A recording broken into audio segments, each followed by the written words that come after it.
Hey guys, how you guys been? Hope you guys are doing well. It's been a minute since the last time I made a video. Life's been a little busy, but anyway, wanted to catch up with you guys because some things have changed since the last time I made a video. So let's talk about that. Okay, so let's talk about these two. You got the '08 Scuderia and the '08 Lamborghini Superleggera. If you have been tracking the market on these, you'll know that the value of them have gotten just a bit too high. Well, I should take that back. It's not that it gotten too high, but they've certainly gotten to an extent where I've became somewhat uncomfortable driving them. When I first purchased these things, they were toys. I got them because I've always been an admirer of cars, and so when I got into the position where I was lucky enough to start accumulating them, it was not with the thought that these would become investments. I don't think anybody looking back in the days would have thought that these cars would be an asset class, right? But here we are. The '08 Scuderia, mine's got about 14,000 miles. I'm the second owner, clean car, clean title, all that. But these things have been fetching somewhere between 500 to 600,000. The '08 Superleggeras, they've been a little bit harder to track because they are so rare when they come up for sale. But the most recent example would be a white one at Lamborghini Newport Beach, which that car had about 9,000 miles. And that one, I think they were asking originally 243 or something thousand. My understanding is it sold closer to 235. Mine's got about 7,000 miles.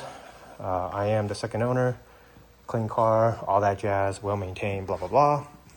So, what can they go for? I don't know. I haven't actively been thinking of selling yet. But I do say yet because it is really kind of a thought that's in the back of my mind. Why do I say that? Because, well, I'll give you an example. An acquaintance of mine has a 430 gated manual from the factory. So those things are really fetching a nice premium. And he went on a drive where he was unfortunately rear-ended, and it was not his fault.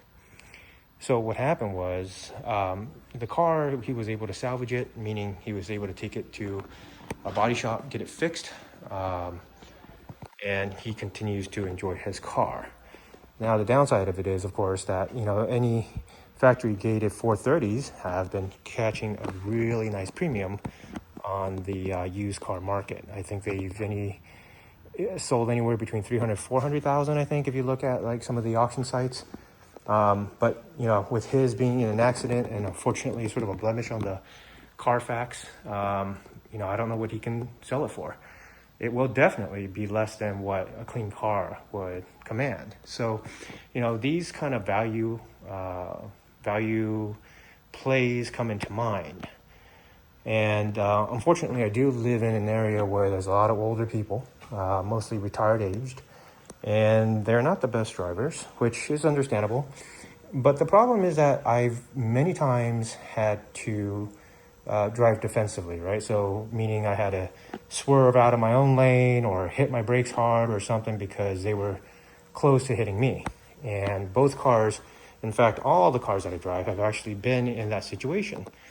So it is something you have to actively be aware about. Now, not that you should be lackadaisical with any car, but especially with these cars, the value of them are just a little risky to get into an accident. So that is kind of where we're at on that, because it does take out a little bit of enjoyment, right? Now you're just hypersensitive to any kind of potential risk of accidents, and it takes a little bit of the fun out of the enjoyment of these cars. Now, I also don't drive them much.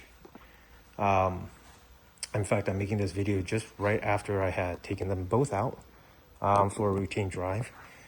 Both these cars are well maintained, but I only drive them about maybe once every couple weeks, if that. Less and less time now because life's gotten more and more busy. So you can understand maybe putting all that together, it's been kind of a thought as to where my mindset is. I'm sure these could fetch a premium, I have certain thoughts on them. I'd love to hear what you guys think. But for example, the 430 Scuderia. If you looked at some of the hyper Ferrari cars like the F40, F50, Enzo 288, all those cars have gone up another notch, right? So F40 have been always like a barometer of the value of the collectibles on Ferrari. And the F40 has, you can trace them all the way back to when they were about 600,000. Today, I think a clean example fetches above 3 million. And so what you do have is sort of this void of Ferraris that would fetch the new $1.5 million floor price. And there have been a couple. So for example, the Speciale Aperta, which is the 458 special version, that one, if you look in the market at any given point, it's always asking somewhere about 1.5. The convertible of this, the 16M, that one is very fastly approaching 1 million. I think anywhere from 800 to 900,000 was what they're transacting last time. So I do think there is a class of these special cars that are going to move up and kind of fill the void of the 1 million to 1.5 million range. And who knows above that, which cars are going to start filling the $2 million range, because there's such a wide gap between the hypercars and some of these other special collectibles. Now, the previous model to this, the 360 Challenge Stradale, if you looked at the market, I think some cars have been selling between 400 to 600,000. So they're definitely all climbing. And if you know anything about the 430 Scuderia, in my own opinion, it's going to be the perfect balance between the 458 and the 360 Challenge Stradale. If the 458 is leaning more towards the analog and the Stradale is more the analog, if the 360 is more the analog, the 458 is more the digital. This one is perfectly right in between. And it's such a blast to drive. So my gut feeling is this particular car may one day at least potentially be low 800s to $1 million. Who knows? But that seems to be the way it's going right now. So the Gallardo, that one's a little bit interesting because I think Lamborghinis haven't gotten the hyper appreciation that Ferrari brands have in the past, but they're slowly creeping up. They're slowly getting the appreciation, I think, and I hope they actually get up there. It's a story brand just like Ferrari was, and they certainly make some cars that are notable. You're looking at the LP640s, the Murcielagos, the SV, right? The last sort of line of production. Those are very special and limited cars, and those are fetching well above $1 million. And even if you look at the Murcielagos themselves, within that category, the 4 LP640s have gone up in value. Now, if you even have a manual on one of those, you're sitting on a car that's close to $1 million as well. And the Gallardo, granted, was the first line of their lower brackets, sports cars.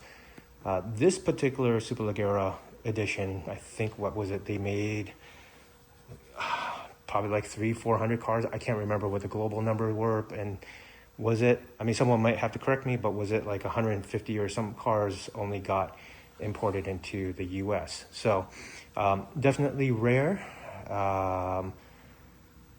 Would it be a collectible? I think at some point it will be. It is already trending in that direction. With the last sale of the car that was at Newport Beach, I think that price was very indicative of where it's going.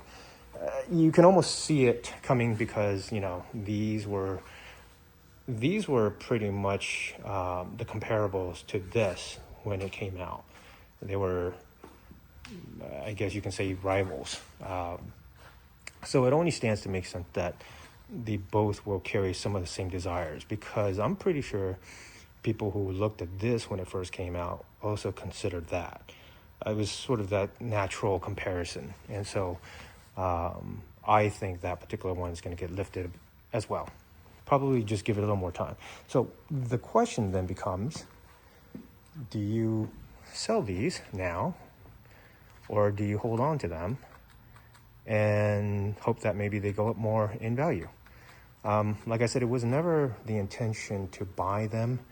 When I first got them, it wasn't to invest in them in any way. It was not really even heard of. I think when I bought these, F40s were probably still around 800,000. So, you know, it didn't grow to the scale that it did now. But anyway, here we are. What would you do? I'm curious. Would you sit on them? Would you sell them? You know, a lot of thoughts, because you could cash out on this, for example, still have money left and go get a 296 or, you know, some other variant, and still have a car and money kind of in your pocket, if you will.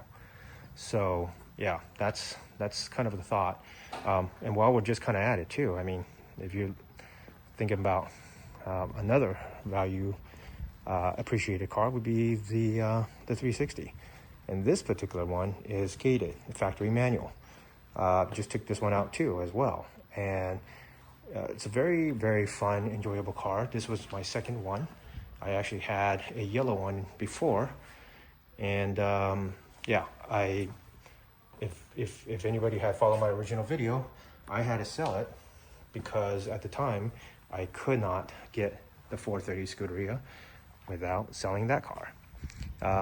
But because I enjoyed it so much, I said to myself one day, I would love to buy another one. And so after I got this car, trading in my original yellow manual 360, I got that one, the black one. So that one is an 04, and that one has about 23,000 miles. Well cared for car. And yeah, those probably hold somewhere around 150, I think would be kind of the market value on those. But again, that one being the manual, I think will also fetch you a higher premium someday down the line. All in all, I'm just kind of saying that, you know, it's a good problem to have when you think about all these things I'm talking about. But the question is, what would you do? Would you keep them, sell them, trade them for something different? Yeah, let me know what you guys think.